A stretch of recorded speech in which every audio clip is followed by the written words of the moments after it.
Still tuned into Taking Stock on CNBC TV 18. Well, continuing our chat then, Jay, I wanted to come to you with regards to Sun Pharmaceuticals. That one reacted to its numbers this Monday. It's down 12% on a week-to-date basis. How would you approach Sun Pharma from a technical standpoint? Yeah, if you look at most of the stocks in the healthcare space, none of them have had a significant correction since 2012. So basically, what's happening is a long-term correction. So basically, without getting into individual levels of Sun Pharma, I think there could be a bit more downside. BSE healthcare is the only sector which never went below the 200-day moving average since 2012. So that being the case, what's happening for the stock is par for the course. So it might look deep from a short-term perspective, but it could still have a little more correction to come through. But the long-term cycle is still intact. We're looking at fresh highs for Sun Pharma, but let the stock complete its long-term correction. Once that is done, then we can look at picking the stock up for the next up move. Okay, so the long-term cycle is intact for Sun Pharma. That's the technical word coming in. But fundamentally, Sanju, what would your own view be? Because we've seen stocks like Sun Pharma, Lupin, etc. consolidate for a bit. Is this a good time to be increasing your exposure to these companies? Sonia, I am not a big fan of Sun Pharma, at this point in time.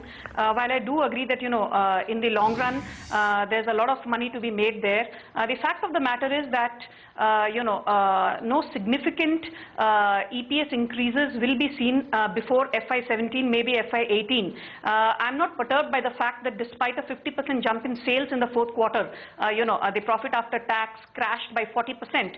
It was obvious that the run-backs integration costs, would take their toll. But what really spooked me was the fact that the operating margin came in well below consensus at just about 14.5%. And even if you account for the fact that, R&D spend went up to about 9% of sales, and you add that back, the operating margin was just about 22 or 23%, which is still a far cry from the 44% that they logged in for the same quarter in FY14.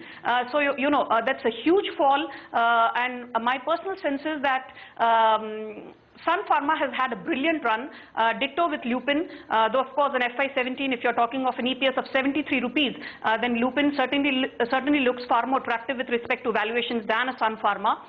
That said, at this point in time, the pecking order that I'm looking at in pharma would be Cadila, followed by Wockhardt, and perhaps Cipla. The reason I like Cadila is that if you look at the fourth quarter numbers, they were excellent.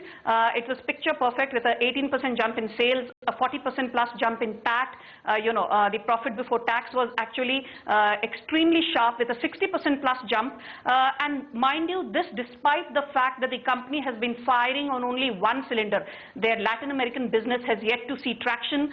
Their joint venture sales have been muted. The India business grew by just about 9%, but the US business grew by 44% year on year. And even if the stock moves up to 2,200 or so, it would still be trading at just a little over 20 times FY17. So there's a valuation comfort there. But more than that, the fact remains that this is a $6 billion company.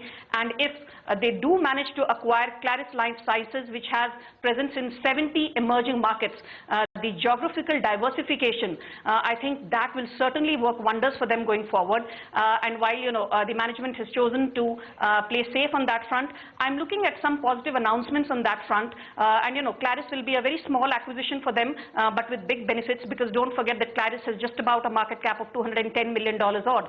So I think Cadila, and followed by Wockhardt, which I think has seen a steep correction all the way from 1900 to sub 1400 levels. I'm not factoring in at this point in time any positive EPS, accretion from their Waluj or Chikalthana plants. But even if the Aurangabad plant, adds something like $70 million to their sales in FY17, you're talking of an EPS of something like 85 rupees. But if Waluj and Chikalthana add to the US sales, then, the incremental number in the US sales could be anywhere between 120 to $250 million, which means you're talking then of an EPS of not 85 rupees, but 125 rupees. Then the run up to 17 or 1800 or back to 1900 is certainly there for the asking. And of course, Cipla, which I think, again is a story that has been evolving. It has had its fair share of issues with respect to, FDA import alerts, but I think it's still one of the better valued stocks within the space. So that is the pecking order for pharma. What is your own view on how to approach some of these stocks, not just